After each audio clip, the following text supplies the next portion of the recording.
بہار سے نکل پڑا ہے اور میدان مارتا ہوا کنوج کی طرف بڑھتا چلا آ رہا ہے۔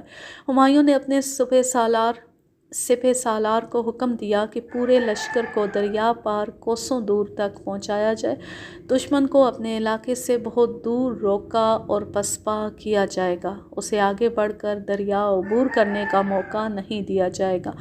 بیگم نے ہمایوں سے کہا، آپ نے وعدہ کیا تھا کہ تخت پر بیٹھنے کے بعد ہمیں ہمیشہ اپنے ساتھ رکھا کریں گے، لہٰذا ہمیں اپنے ساتھ دریا پار لے چلیں، جب تک جنگ شروع نہیں ہوگی ہم آپ کی خدمت کرتے رہیں گے۔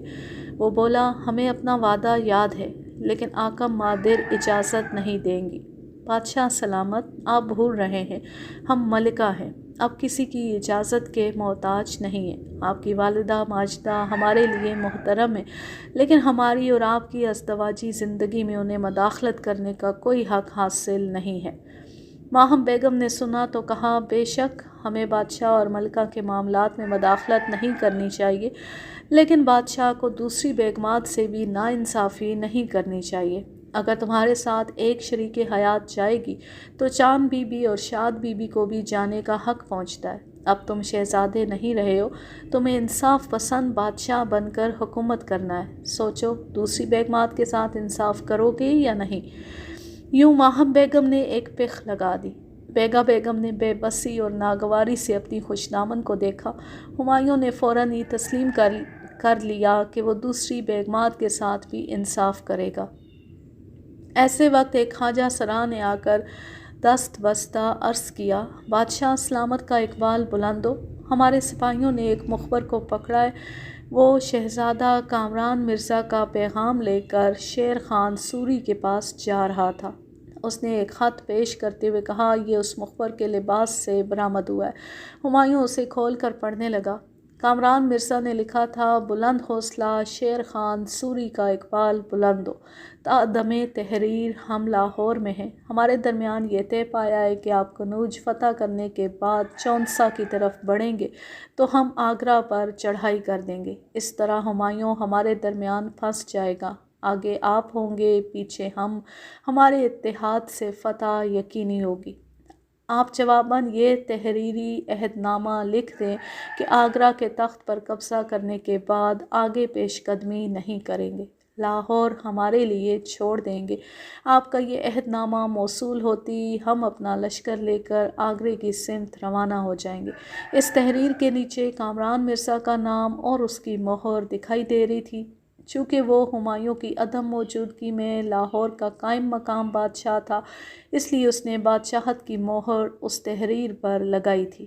ہمایوں غصے سے تل ملانے لگا۔ ماہم بیگم نے اس تحریر کو پڑھنے کے بعد کہا، گلرخ بیگم لاہور پہنچی ہوئی ہیں، وہی اپنے بیٹے کو تمہارے خلاف بھڑکا رہی ہیں۔ بیگم نے کہا، وہ سوتیلی ماں ہے، وہ تو بھڑکائیں گی، لیکن سوتیلے بھائی بھی سانپوں سے کم نہیں ہیں۔ پھر وہ ہمایوں کو دیکھتے ہوئے بولی، ہمارے بادشاہ سلامت پر برا وقت آیا ہے، آگے دشمن ہیں، پیچھے وہ سوتیلے سانپوں سے بھی زیادہ زہریلے ہیں، آپ پہلے ان کا سر کچلنے کا انتظام کریں، پھر آگرے سے باہر نکلیں۔ ہمایوں نے حالات سے مجبور ہو کر اپنے لشکر کا ایک حصہ آگرے میں ہی رہنے دیا، پھر کامران مرزا کے نام ایک خط لکھا، پدرزاد کامران مرزا، ہمارے دشمنوں سے ساز باز تمہیں بہت مہنگی پڑے گی، تم نے ہمایوں کی طاقت کا غلط اندازہ کیا ہے، ہم دو طرفہ جنگ لڑ سکتے ہیں، آؤ اپنے لشکر کے ساتھ چلے آؤ، ہمارا لشکر تیروں تلواروں بندوقوں اور توپ کے گولوں سے تمہارا استقبال کرنے والا ہے۔ کامران مرزا کو اس بات سے خوفزدہ کر دیا کہ اس کا خط پکڑا گیا ہے، اب ہمایوں کا لشکر اسے آگرے کی حدود میں داخل نہیں ہونے دے گا۔ وہ جانتا تھا کہ ہمایوں فردوس مکانی حضرت بادشاہ بابر کی طرح جتنا رحم دل ہے اتنا ہی سنگ دل بھی ہے۔ اگر وہ آگرے پر یلغار نہ کرے تو شاید اسے معافی مل جائے، ورنہ شکست ہوگی اور وہ گرفتار ہوگا تو ہمایوں اسے زندہ زمین میں گاڑ دے گا۔ وہ تذبذب میں رہا کہ کیا کرنا چاہیے۔ شیر خان سوری اس کا ساتھ دے رہا تھا، لیکن قسمت ساتھ نہیں دے رہی تھی۔ خط پکڑا گیا تھا، ہمایوں کے لشکر کا ایک حصہ اس کی گوشمالی کے لیے تیار کھڑا تھا۔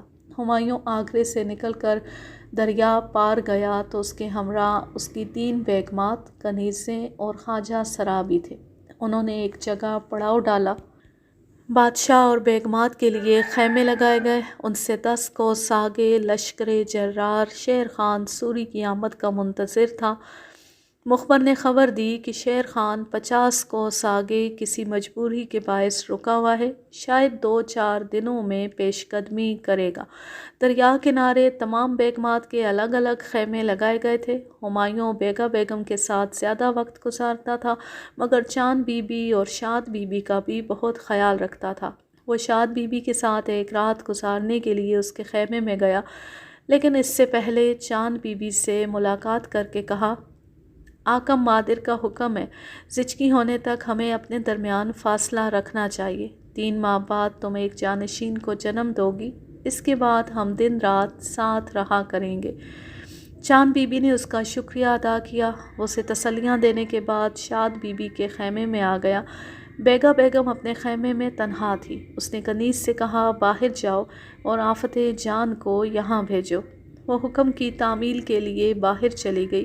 آفت جاں ایک خواجہ سرا کا نام تھا۔ وہ بیگا بیگم کا وفادار بھی تھا اور رازدار بھی۔ اس نے خیمے میں پہنچ کر آداب بجا لاتے ہوئے کہا، ملکہ عالیہ کا اقبال بلند ہو۔ بیگا بیگم نے دھیمی آواز میں پوچھا، تجھے جو کام دیا تھا اس کا حساب دینے کیوں نہیں آئی؟ وہ ذرا قریب ہو کر بڑے رازدارانہ لہجے میں بولا، آپ کے حکم کی تعمیل کر رہی تھی۔ سارے انتظامات ہو چکے، آگرے واپس جانے سے پہلے ہی چاند بی بی اور شاد بی بی کا خاتمہ کر دیا جائے گا۔ بیگا بیگم نے کہا، چاند بی بی ایک جانشین کو جنم دینے والی ہے۔ جب بانس نہیں رہے گا تو بانسری وجود میں نہیں آئے گی۔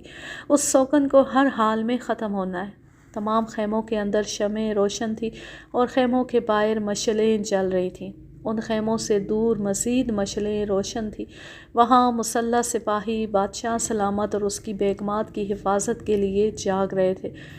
ان وفاداروں کی موجودگی میں نہ دشمن آ سکتے تھے، نہ موت آ سکتی تھی۔ کوئی ضروری نہیں ہے کہ موت تیر و تلوار، بندوقوں اور توپوں کے دھماکوں سے آئے، وہ تو دبے قدموں بھی آ جاتی ہے، اور وہ بڑی رازداری سے بیگا بیگم کی سوکھنوں کی طرف آنے والی تھی۔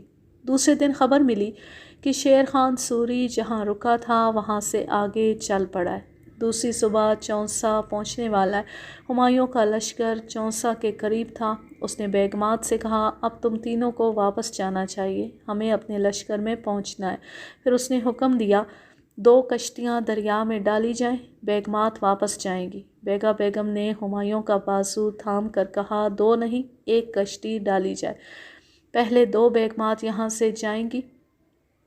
دشمن کل صبح چونسا پہنچنے والا ہے، ہم آج شام تک آپ کے ساتھ رہیں گے، پھر دوسری کشتی میں واپس چلے جائیں گے۔ وہ ایسے پیار سے، ایسی دلربائی سے بات منواتی تھی کہ وہ فوراً ہی مان جاتا تھا۔ وہ اپنی بیگمات کے ساتھ دریا کنارے آ گیا۔ ان کے لیے مخصوص رہنے والی کشتیاں بڑی شاہانہ انداز میں آراستہ کی جاتی تھیں۔ بادشاہ اور بیگمات کے بیٹھنے کے لیے ملائم گدے، مخملی گاؤ تکیے اور طرح طرح کا آرائشی سامان ہوتا تھا۔ دریا کی لہروں پر لچک لچک کر چلنے والی کشتیوں میں ایک کنیز ساز بجاتی تھی اور دوسری گیت گاتی رہتی تھی۔ ہمایوں نے دونوں بیگمات کو بڑی محبت سے رخصت کیا۔ ان کے ساتھ 2 کنیزوں کے علاوہ ایک خواجہ سرا تھا۔ ایک ملاح کشتی کے آخری سرے پر بیٹھا ہوا تھا اور دوسرا ملاح کشتی کو گہرے پانی میں لا رہا تھا۔ بیگا بیگم ہمایوں کے ہمراہ کھڑی ان رخصت ہونے والی بیگمات کو دیکھ رہی تھی اور زیر لب مسکرا رہی تھی۔ آج کے لیے بس اتنا ہی۔ اب میں لیتی ہوں آپ سے اجازت۔ جہاں رہیں خوش رہیں، شاد و آباد رہیں، ہنستے مسکراتے رہیں۔ اللہ حافظ، اللہ نگہبان۔